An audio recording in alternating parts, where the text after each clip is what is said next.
Hi, Thaddeus Dawson here, again with another exciting podcast from our 10K MA 10K Black Appraisers podcast. I have been blessed to have some very exciting and impactful guests. Today's guest is Pulitzer Prize winner Melvin Claxton. Melvin receives a Pulitzer Prize in 1995 for an investigative series he wrote on crime in the Virgin Islands. I was blessed to be able to meet Melvin last year from our common friend, Mr. Elwood York, who was the first Black Attorney General from the Virgin Islands. He was also the former warden for Lorton Prison, as working years for the Forest Service. He's also an attorney. He runs an environmental collective, and he is one of our partners with placing students last year with the U.S. Forest Service, and that's how I had the pleasure of meeting Melvin. Melvin has developed Itty Bitty Book App, which is a self-publishing app for children to be able to tell their stories. And so our students utilize the Itty Bitty Book App to write their own stories last summer to tell us about their experience. He's about to launch the Itty Bitty Book App next month, I believe, and I'm really excited for him to be able to tell you all about it. He's pushing me to start doing more writing and to finish my book. I'm excited for his friendship and his encouragement. He's from Antigua. He's just got an incredible world perspective, and I am going to introduce you all to Pulitzer Prize winner Melvin Claxton. Well, thank you for having me, Thaddeus. It's a pleasure. Well, thanks for being here, Melvin. I know you're extremely busy, and I'm currently in North Carolina at the National Organization of Professional Black Farmers Conference, cultivating the next generation of agricultural leaders. And my team was like, "You're leaving the conference?" I was like, "This was the only time Melvin Claxton had, so I wanted to get him on the schedule." So I am in my hotel room podcasting live here, and thank you for taking our time today. No, it's an honor. It's an honor. I mean, I love what you do. I'm very impressed with how you get these very intriguing guests. I don't know how I got on that list, but I'm just happy to be here. Oh man, with our conversations and your worldview and the impact and how important writing is in the valuation space to be able to tell the story of how land has been lost and impacted through the various different ways and channels. And we always just have fascinating conversations. So I wanted you to just tell a little bit about your story, talk about the Little Bitty Book App. I know you're based out of Detroit, and you Mhm. travel the world, and your books and your writings have impacted the world, and just the ability to see how simple you make the writing process and how important it is for people to be able to tell their stories. I know our students were able to share some really, really great stories and writings, and so I'm just excited to talk about your platform. Well, thank you. I mean, as we have discussed, one of the intriguing things about literacy, and and this ties into what you do as an appraiser, because America is the only developed country in the world that funds education through property taxes, which means that the poorer the city or community, the less funded the schools. So you've got poorly funded cities, you have poorly funded schools, and as a result, you have all the problems that come with underfunded. And literacy is a big issue here because the numbers are staggering. In Detroit, in where I live, more than 80% of our third graders read below grade level. And we know third grade is a critical area because before you get to third grade, from kindergarten to third grade, you basically learn to read. After that point, you read to learn. I mean, and if you're not reading by third grade, you're screwed. You're five times Well, as likely. Yeah, you're five Well, I times was as just going likely to say to that's how to they. to to. Yeah, sorry. Go ahead. Go ahead. I'm sorry. No, I said you're five times as likely not to graduate high school. You're much more likely to end up in the criminal justice system. You're much more likely to be underemployed later in life. And so we have all of these things, and we know how to fix it. But and especially in this current environment where they're talking about drastic cuts to the education department, we are looking at the problem which exists currently, which is significant. America has some of the lowest literacy rates for any industrialized country, despite the fact we spend more than anybody else. And so per pupil. So the idea for us behind this was, look, here's a problem. People are not reading. People are not writing. How do we fix it? And so we sat down, we came up with the Itty Bitty Book App, which is basically a phenomenal literacy tool, but it's a lot more than that. Because part of our problem as a community is that we're not talking to each other. And so when we give kids a platform to tell their stories, somebody in rural Arkansas is sharing a story with somebody in upstate New York. And all of these kids are telling their stories, and we're bringing people together. And of course, we are open to the world. We have, and you mentioned our launch. This is really the launch of our bookstore because kids will be able to sell their books come April 24th in our store. And we have books from all over the world, from kids who are writing from Cameroon, from Congo. We have stories from Gaza, Ukraine. So we have all of these stories where kids are telling us their experiences. And I hope that if we can get them to be communicating with each other, we can ultimately change the world. We can ultimately begin a conversation which goes beyond sound bites, which humanizes people, and that's a critical part of what we want to do. I mean, that's our big goal here. The goal is to bring the world together in a social platform where kids tell their stories, and we remove the middleman. There are no, anchors. There are no legacy media. None of those things. I mean, I know as a reporter, I would parachute into an area. I've got 2 days to kind of get the lay of the land. I'm talking to the usual talking heads. They're telling me what's going on.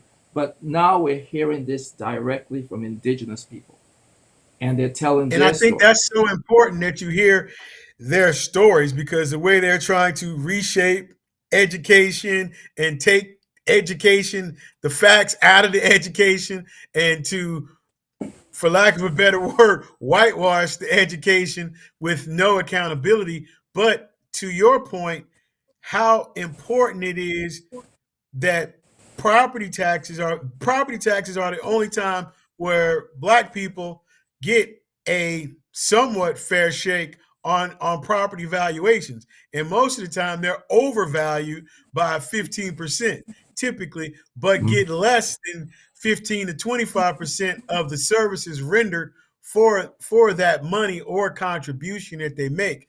And the governor of Florida is trying to eliminate property taxes. Now, I think the property taxes overall needs a complete and total revamping. So that's a big portion of our Agreed. business Agreed. now is property tax appeals.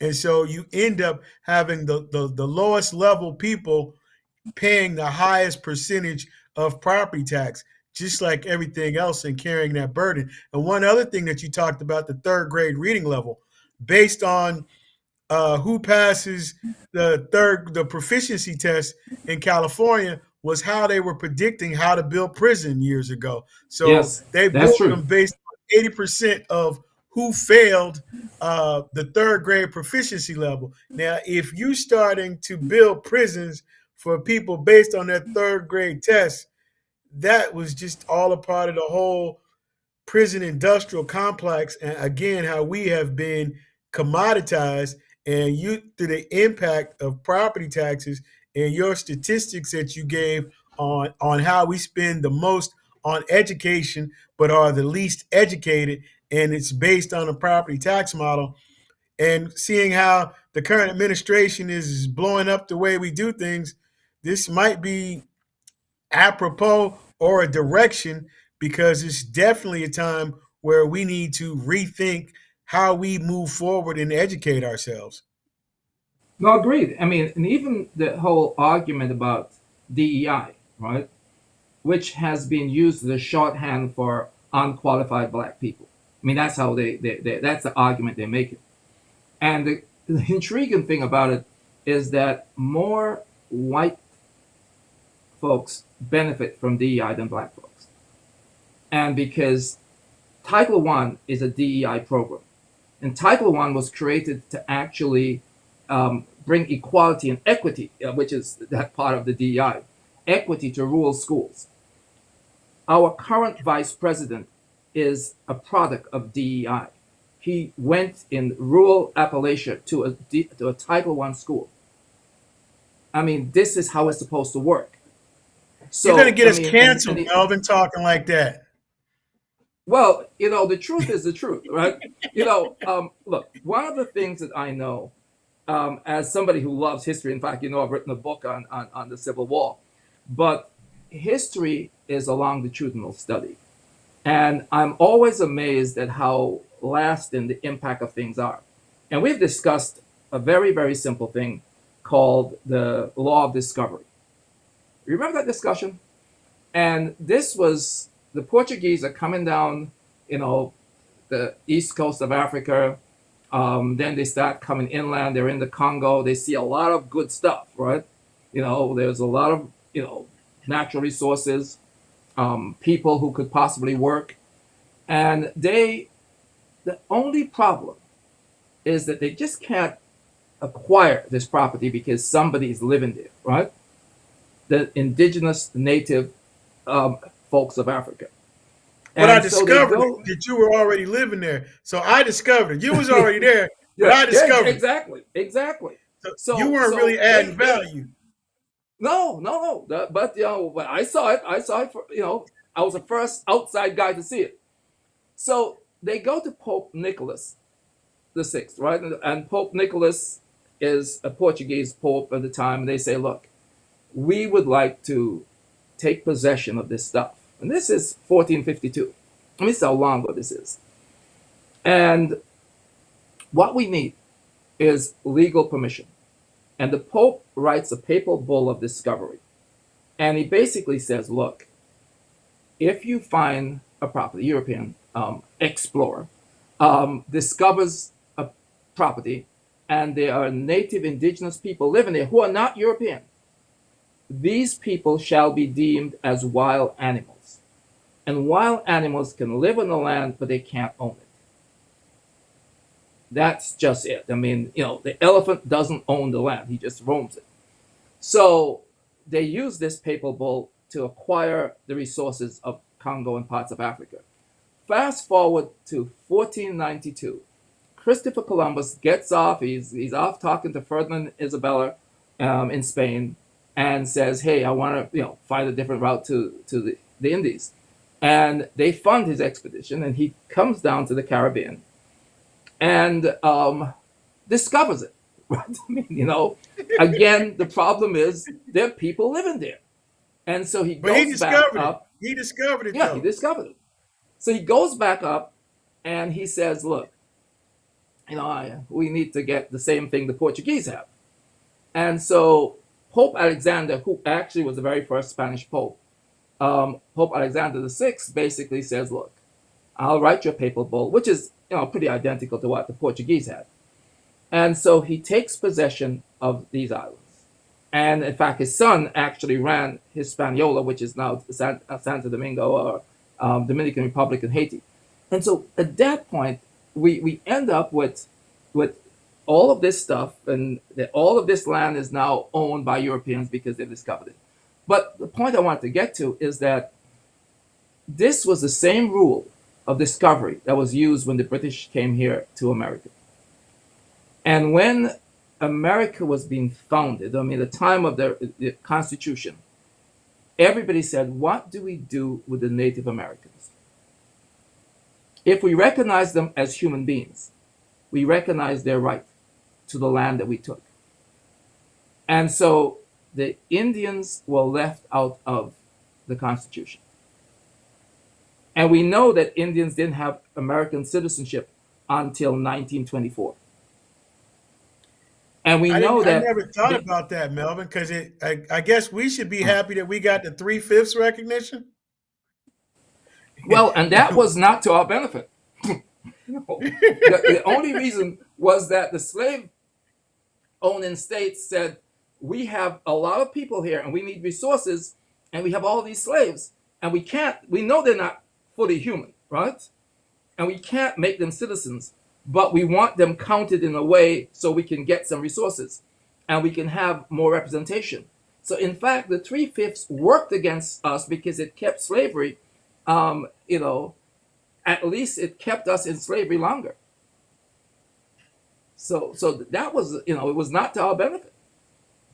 There's a bank named after that rule now. Yeah, that's true. That's true. 3/5 Bank.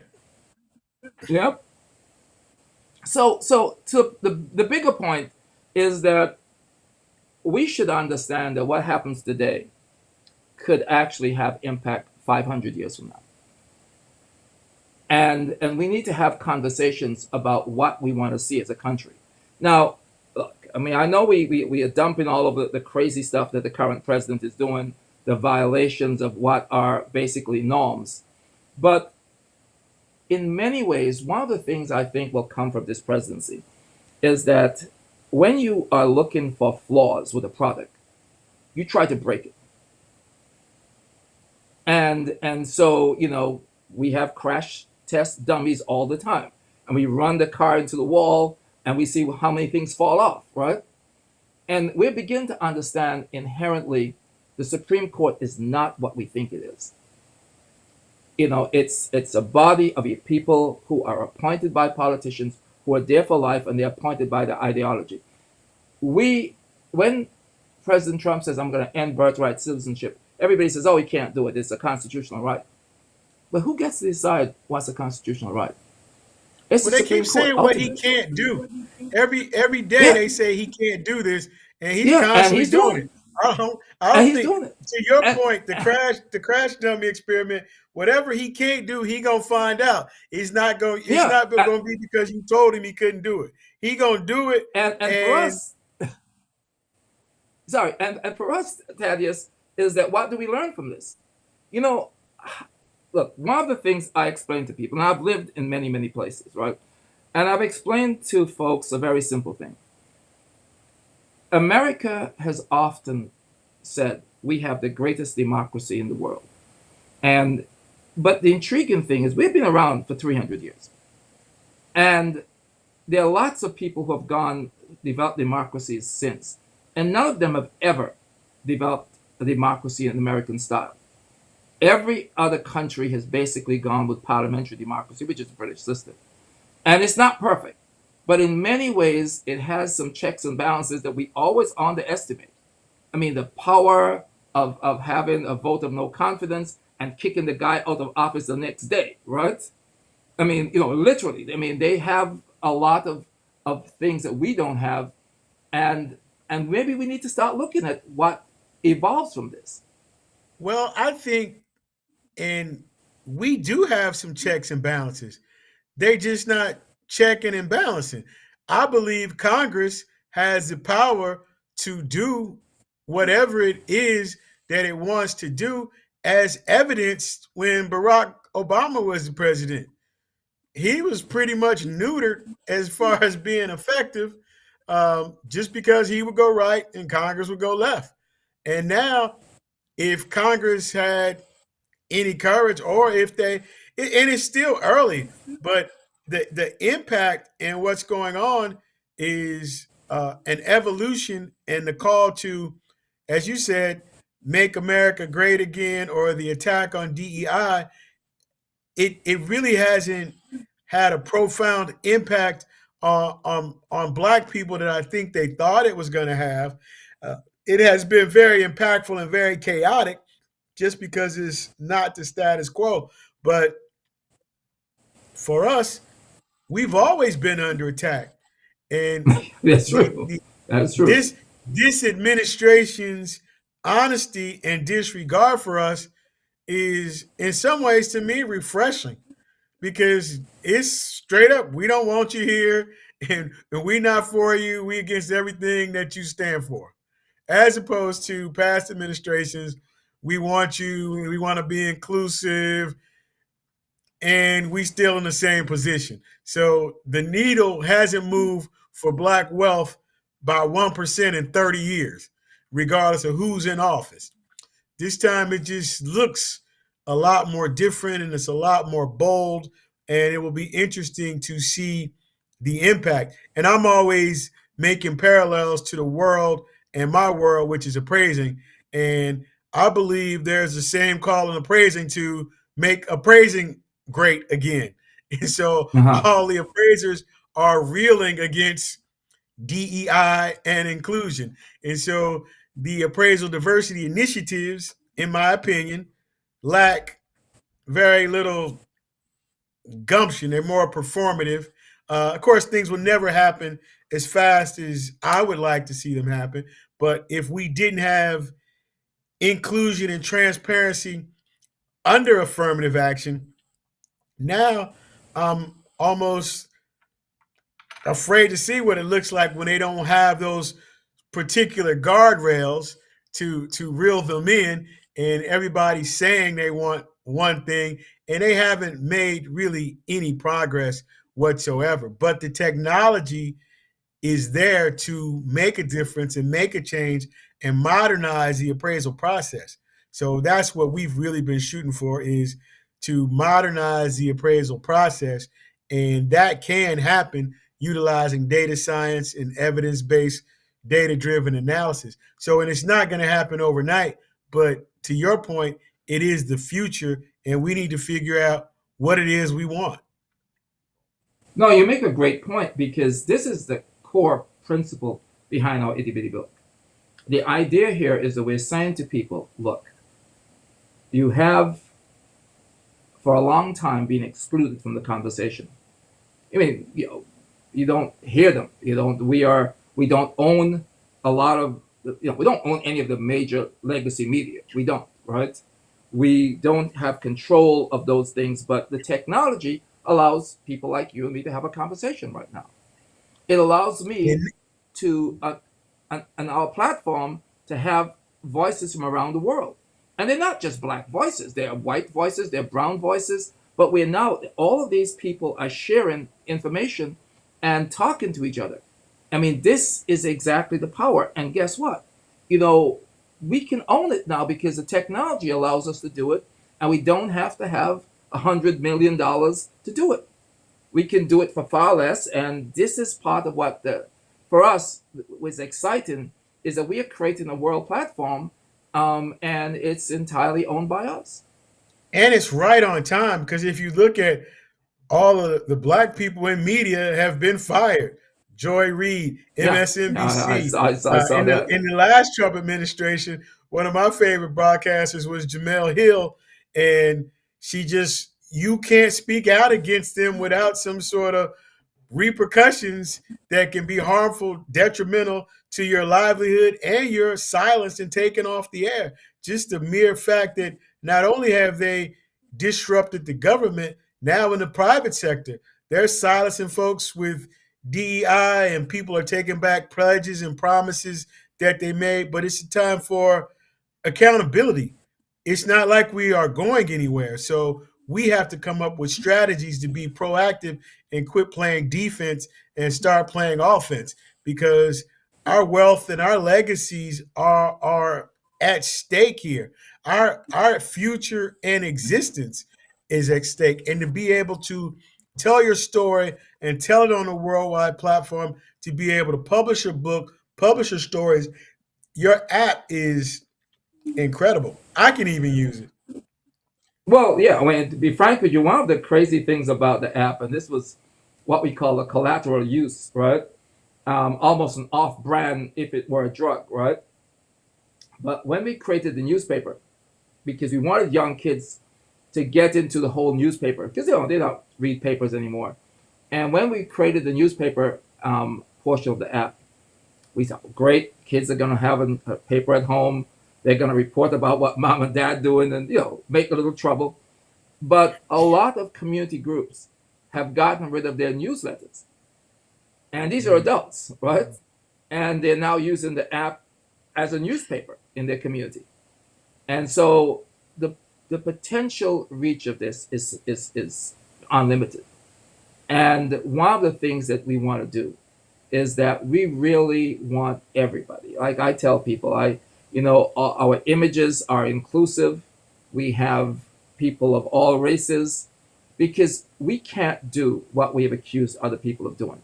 Because I know we have the conversation all the time. Well, we need to have black voices. Yes, but we need to have white voices. We need to have brown voices. We need to have a conversation because if we're not talking to each other, we're not communicating. We're not there. But we People are don't hear always you. inclusive. We are always inclusive. I don't think Oh yeah, we inclusivity have been. is We our have been. problem. That's Yeah, part of our problem. We open the door for everybody, and then everybody yeah. benefits but us. So this is Well, just a and one of the continuum. things, Thaddeus, is one of the things truly is that in the grand scheme of things, we have to kind of appreciate a very simple thing. We like to look at white wealth, but it's an average, right? If you and I and Rick and 100 more people are sitting in a coffee shop and Bill Gates walks in there, right? The average wealth in there is over $1 billion, right? When he walks out, everybody's poor again. I mean, that's how it works, right? And Yeah. so when they look at the concentration of wealth, the top three richest people in America are worth the same as the bottom 53%. So you're talking There is no about three people, the distribution. value of 100. So when we add averages, it's very misleading.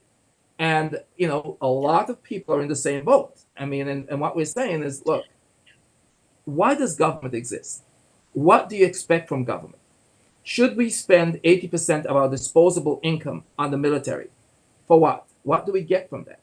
And so we need to have those conversations. We need people to have it. And it's not just us, because we're only 13% of the population. We need to have everybody in that room, everybody discussing this. Everybody's equally impacted. And so this is a conversation I want us to have. And I just don't want us to be off somewhere. And the important thing, the last point here, is that when we explain that the DEI isn't about us, I mean, we may benefit the least from it, right? I think they're seeing And that at all what the town hall meetings now, where everybody is really raising a lot of hell, especially the base that voted for him. They are significantly being impacted with SNAP benefits, Head Start. All these things are Medicaid, being significantly impacted. And at the conferences that I've been going to, so this week we're in North Carolina at the North Carolina Professional Black Farmers Conference. Last week we were in Albany at the Federation of Southern Co-ops. And the week before that, I was at the South Conference. And these communities are impacted. And for us to close the wealth gap, it would take 500 years. So what we're emphasizing and impacting or encouraging is back to the farm. We've got a new series coming out called Outside the Barn. So farming and appraising are the two least diverse professions in the country.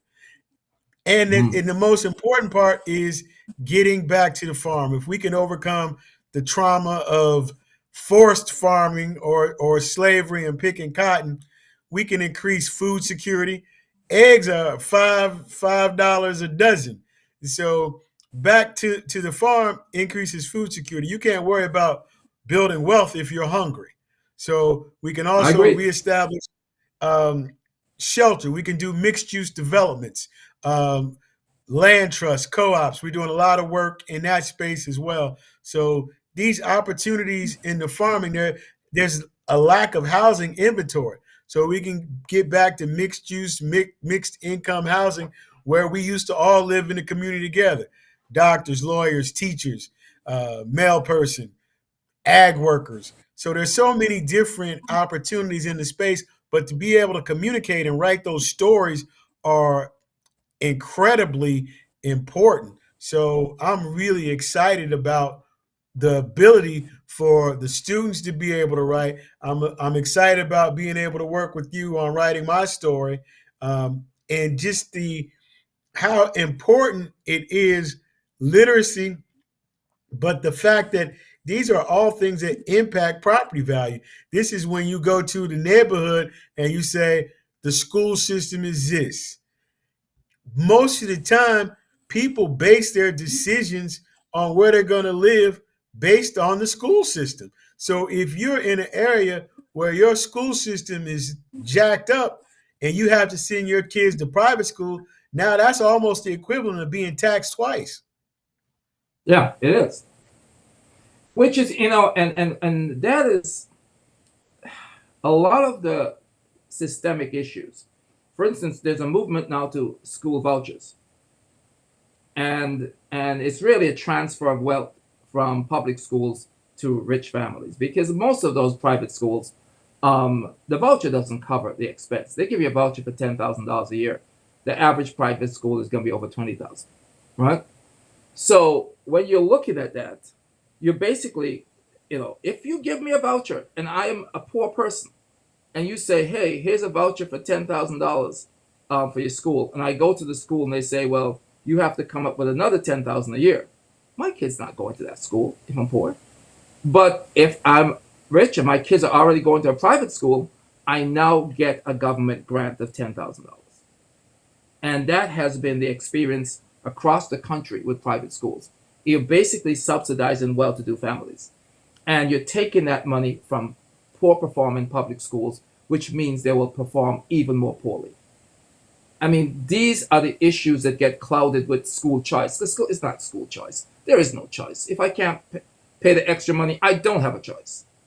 Well, that was the whole desegregation of the school, Plessy versus Ferguson, separate but equal. I don't want my kids going to school with your kids. So Yeah. that argument has continued on, and it has been exacerbated. The divide is even wider, and just the recent attack, the whole migration of the land grant colleges through the Merrill Act, where they took the 11 million acres of land from the Indians to create the 1860 land grant schools. Then those schools came online in 1862. Ohio State, Penn State, Michigan State, Georgia, Tennessee, Oklahoma.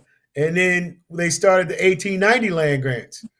Tennessee State, But Central State, Kentucky State. I should add here that it was a 1924 Supreme Court, 1824 Supreme Court decision that was based entirely on the law of discovery I discussed earlier, that said that the Indians could live on the land, but they couldn't own the land. They did not have the capacity to own the land. And that was what led to the land grabs and all of the Indian tribes being moved out of places like Georgia so they could grow cotton. I mean, so this is the lasting legacy of things, and which is why I'm very, very conscious of what we do now could impact people 100 years from now. A So lot of the my land now they still don't own. A lot of the land is in trust. A lot of their land is in trust and managed through the Department of Interior and the Bureau of yep. Land Management. So some of them have own their land, but a lot of the land is still held in trust, and they're still Well, being moved and displaced. that's true. And this was, I mean, until they were recognized. I mean, although they were recognized as American citizens in 1924, Native Americans did not win the right to vote until 1948. That was when they were allowed to vote in this country. Now, this is not that long ago.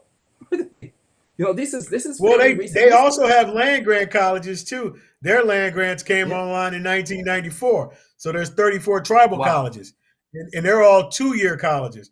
So some of the original 1862 land grants, if you finish at the tribal college level, you can go to the land grants for free. But the land grants have $1 billion endowments now based on the land that they originally got and that was taken in 1860. Exactly. And the But to, thing, to some of their to some of their defense, Ohio State has the Dot the I program and some of these schools and extension. But right now, it seems like everybody is under attack, and the 1890s never got the money that they were supposed to get. So it was supposed to be an even distribution. They're just starting to come into some of that funding, and now for that to be threatened to be taken away is borderline criminal. It's like every time there's always a reset, and you only get 2 years of correction. So we had the free the slaves. Then we got the 40 acres and the mule. Then the next thing you know, that was rescinded. Then we had Jim Crow. Now we've had 5 years of George Floyd. Now we're rolling back DEI. So you got like a 5 year window before there is exhaustion and there's fear that you are getting too much and you don't know your place. Well, and part of it is a lack of knowledge. I mean, one of the things when we developed the Itty Bitty book, and one of the driving forces, and I know you've seen the platform, we made sure that we had multiple mediums for people to use. You know, you can create audiobooks, picture books, chapter books, comic books, poetry books, newspapers, podcasts. The whole goal was we know everybody doesn't learn the same way, everybody doesn't acquire knowledge, and everybody doesn't use knowledge the same way. So we gave everyone a platform that they could use. A lot of what you're talking about now, especially with appraisal and values and land grant colleges, all of this stuff should be accessible to everyone. I mean, everybody gains by that kind of discussion. And what we want, we'd love to see kids get assignments saying, hey, research this, give me a book on this. You know, we just had some kids do books on science topics, explaining photosynthesis, phototropism, Einstein's famous equation, E equals mc squared, and the idea of energy and mass. All these things are being handled by books that are going to be in the store. Because ultimately, Thaddeus, the thing for us is that if we don't educate our people, and I say our people, I mean everybody, I'm not just speaking about African Americans. If we don't educate everyone, we all suffer. I mean, we really do. Because the more Education is the educated you key. are, yeah, yeah. And those And, different mediums that you have are so important because we as a people, as a culture, learn differently. So the fact that oh, you yeah. have the audiobooks plus the pictorial, I love the graphics that you have that you can share to bring into the storytelling. And it's just so empowering. And if we can start to empower people at an earlier age, like I know I love to talk and I love to listen, but also in my writing, my biggest fear of writing is my grammar. I am just, I could write a million words and never use a period or a comma. So I'm always really self conscious about that. So, but what your application does is gives me the ability to be able to do all that and then go back and worry about figuring out the grammar. And we are actually in a process now of adding some elements that would help you with that, and anybody with that, because we basically are going to gamify the app where it shows you the issues you're having a problem with, it identifies areas you want to spend time with, and all of this with AI and everything else is going to make it so much easier to do what you want to do. I mean, that's all a part, all of that is in the works. And that I And think I is, should and mention it's that we are actually working with a team led by to create a curriculum for the app. And that's about a year away, but we're currently working on that, which will be made available to schools. You know, I think I it's think it's really important that going to we. be a game changer. And Mm, I've seen the difference, and I'm always trumpeting it with our students and giving good, them the good. ability. And but it doesn't. I'm excited to be able to give it to our farmers and our community that we're working with because we're working in a lot of different spaces, and especially in the heirs property. I believe your book apps gives people the opportunity to record their family trees and talk about their family history. So I'm going to be talking about it on our outside the barn tour and our various speaking engagements to be able to empower people to tell the story.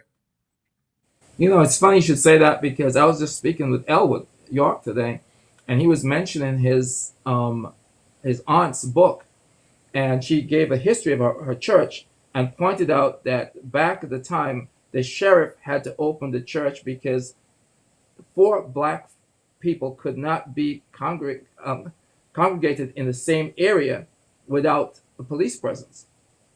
So And they that was couldn't in even go to Virginia, right? church. Yeah, Was that in yeah, Virginia? it was in Virginia. Yes, Yeah. yeah. So Yeah, that's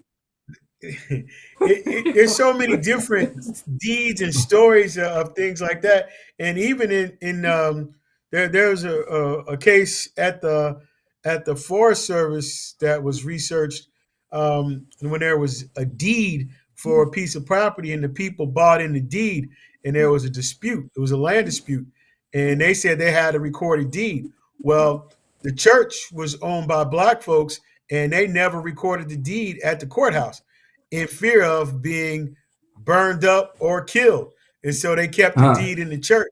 And when they went to resolve the deed, they honored the deed that the church had. And this was in Alabama. So we, in our heirs property research, finding different cases and doing things like that it's just been amazing the amount of land loss that we have had. And we talked about being overtaxed, and that's another way that they've taxed folks out of their property as well. Between that and eminent domain, all these things have been weaponized and have been big detractors in wealth building for Black and Indigenous people. true, true, and again, we want those stories. We want people because I think so many of the stories get hidden because so many of the people being victimized have no access to the media. They can't pick up the phone and call their favorite reporter. I mean, really, they just simply suffer in silence.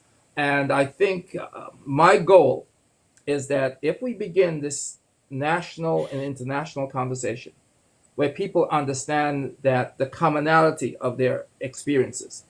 Look, historically, very little has changed. We had feudal lords, we had kings, and there was always a small minority with all the money and all the power, right? Well, we got a king now, Back, don't we? yeah, it's well, and Hasn't the America gone back to a oligarchs, monarchy? yeah, and the oligarchs around him are the lords, right? And really, this is what it is, and it's an interesting thing. But take something like sharecroppers. We had sharecroppers until quite recently. I don't think we still have sharecroppers any out there now, but I know until fairly recently we had sharecroppers. The I believe sharecropper we by do have forms of sharecropping, tenant farming.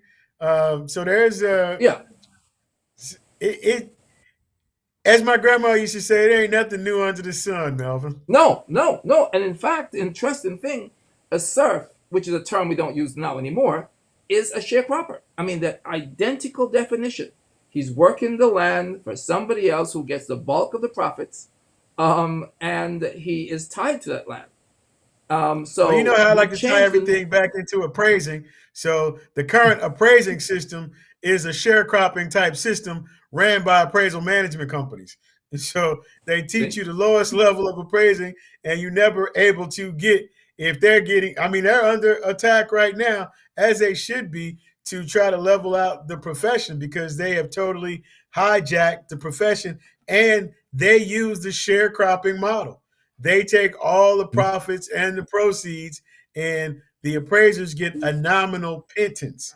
So, Mm, as opposed to what is being taken in, and they're not trained well to be able to do their jobs, which is another part of what's going on in the appraisal educational evolutionary process that is in the process. I believe it needs a total rehab. And so that's one of the things that we're working to be able to revolutionize the space. But there is a yeah. big resistance to make appraising great again. So Well, to and folks,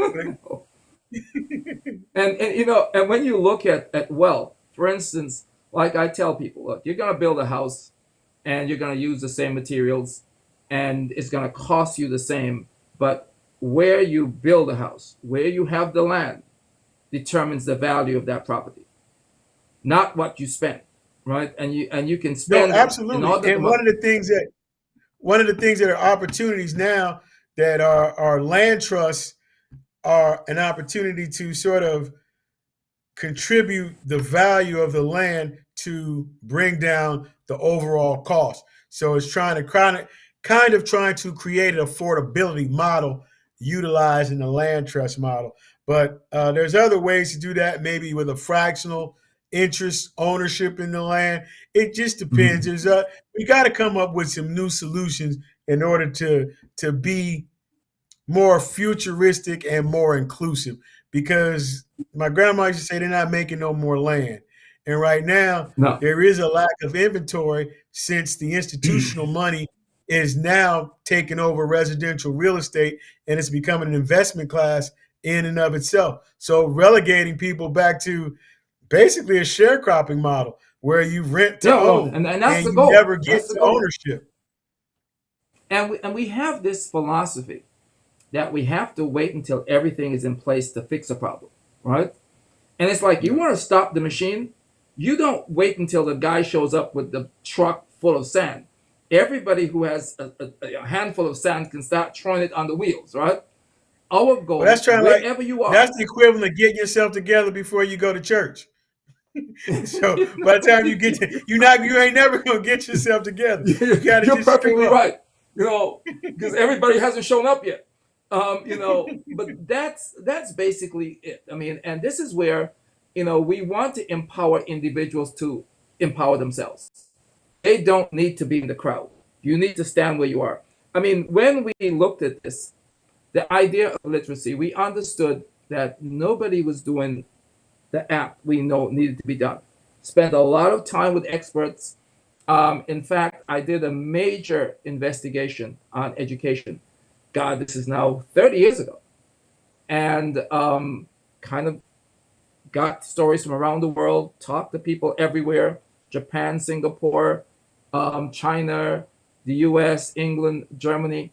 And it was a major piece. In fact, it was a major award winning piece. We won the Robert F. Kennedy Award for that. But what was stunning, again, was the fact that we spent so much money, but we didn't do all the things that were successful other places. And so we want to have that kind of conversation where, look, here's what works. And obviously, what we're doing is not working, but it's done on purpose.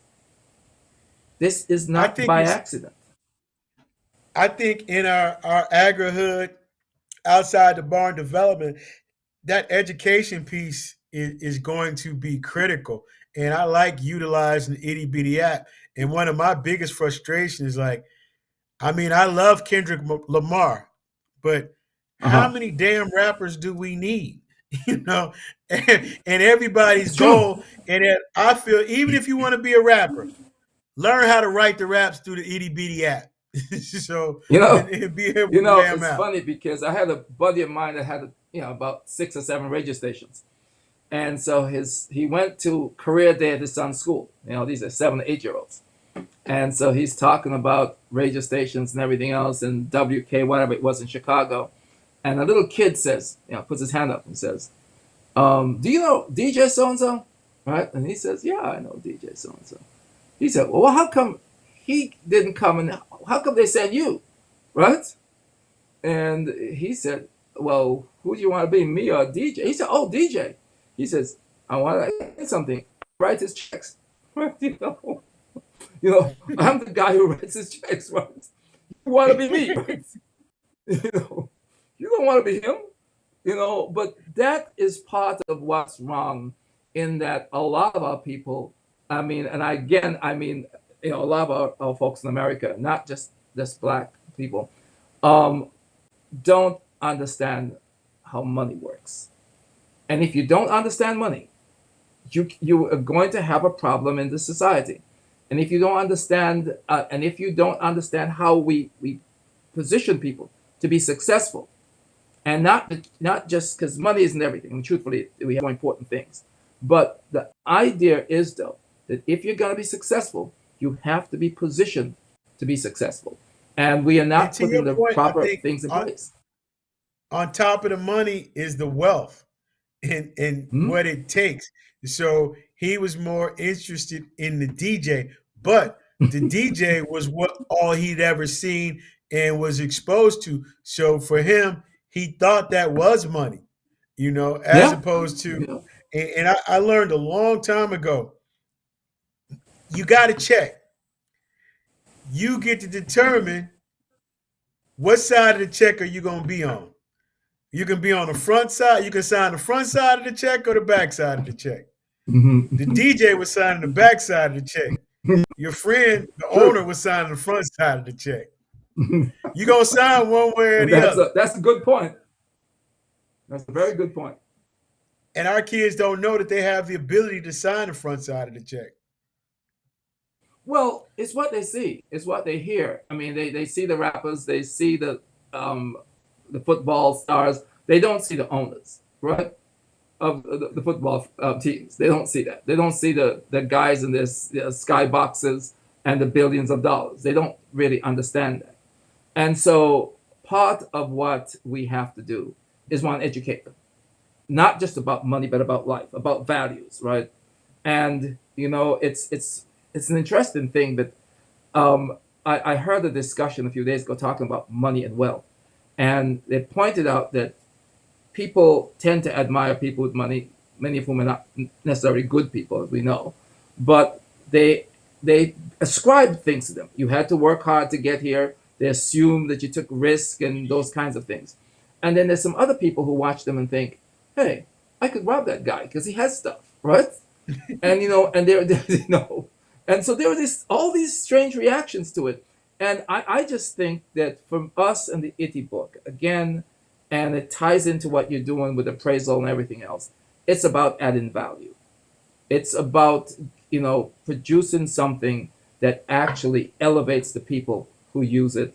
And um, and when our store opens, we are encouraging everybody. And I would love to see books on appraisal. I mean, really, I would love to see, because if we catch the kids young, you know, I was speaking in Washington last week at a literacy event, and I explained when I was 8 years old. My dad came in, I was just sitting around, so summer, kind of goofing off. He says, "What are you doing?" I said, "Nothing." He says, "Look, read this." And he pitched the book at me. I was 8 years old. It was Plato's Republic. Now, I'm not supposed to be reading Plato's Republic at 8 years old. They wouldn't even give it to me in schools here, right? Didn't understand a lot of it. I understood the part that said might makes right? I got that part, right? And I understood it a lot more later. But what we need to do is expose people. And we have to understand that there's some people who so crave power, they'll break everything up so they can rule it, right? And there's a great, Mm-hmm. great story in John Milton's Paradise Lost. And the devil and all of his imps are, they made trouble in heaven, they get kicked out, they're sitting in hell. And now hell is so horrible and heaven was so beautiful, right? And Beelzebub goes over to Satan and he says, "Look, man, we messed up, right? We were in that really great place. Now look where we are now. But remember, and we couldn't have imagined how powerful God was. He just swept us away with just move of his arm. But we know he's very forgiving. We know he prides himself on that, right? We know he's a very loving person. So why don't we just go back and say, look, God, we really messed up. We crave your forgiveness. We would love to come back home because hell really sucks, right? And Satan turned to Beelzebub and he said, look, no, no, no, we're not going to do that.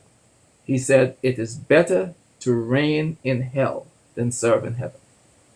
And there's some people who so crave power that they will destroy everything to get it, right? And we have to Mm-hmm. understand that.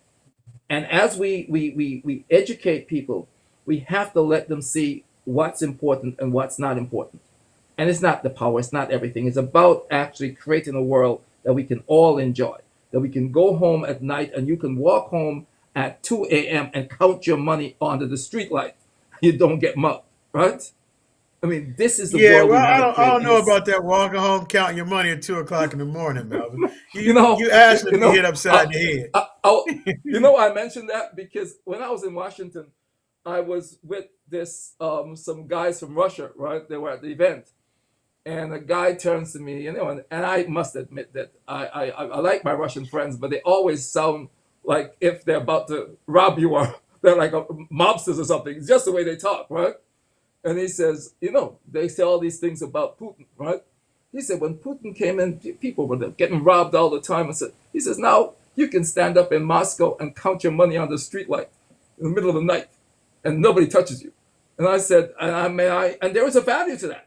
I'm not cheering for the guy who has an iron fist in the country, but at the same time, people put value on things, and so we need to know what it is that we value. And I love the fact that the Itty Bitty book allows for exchange of those things. And I love the fact that you are gonna help me get lots of stories about farming and agriculture and get kids excited. Yeah, I'm excited about writing them as well. I know you've been on me to get my Yeah, I stuff to have. you, so I have. that is one of my. I've been really inspired and thankful between you, the students, and the farming community that we've been working with. This has been, I don't know, I feel like I've found my place in life. So not that Good. I wasn't in place before. It's just a different, expanded direction, and I'm just excited to be on this journey. Good. So Good. with that, we thank you for your time, and I know you got to go, and we're going to conclude our podcast for today with our esteemed Pulitzer Prize-winning guest, Mr. Melvin Claxton. Go get his Itty Bitty Book App. You can get that online, and then the store will be opening next month. Oh, it's opening in April, In right? April, April 24th. Yes. And don't forget to like, subscribe, and share our podcast. And look for our Outside the Barn series coming to you soon. If you want us in your area, please reach out. And we are scheduling and traveling and bringing awareness to careers in farming and in appraising. It's really exciting. And we're also offering our reconsideration of value. If you feel like you've been undervalued, we can help you articulate that argument. So, again, share, like, subscribe, and thank you for being on our podcast. And Melvin, sincerely, thank you for taking that time out of your busy schedule to come on our podcast today. That was a pleasure. I would do this anytime. Thank you so much for inviting me. Okay, take care.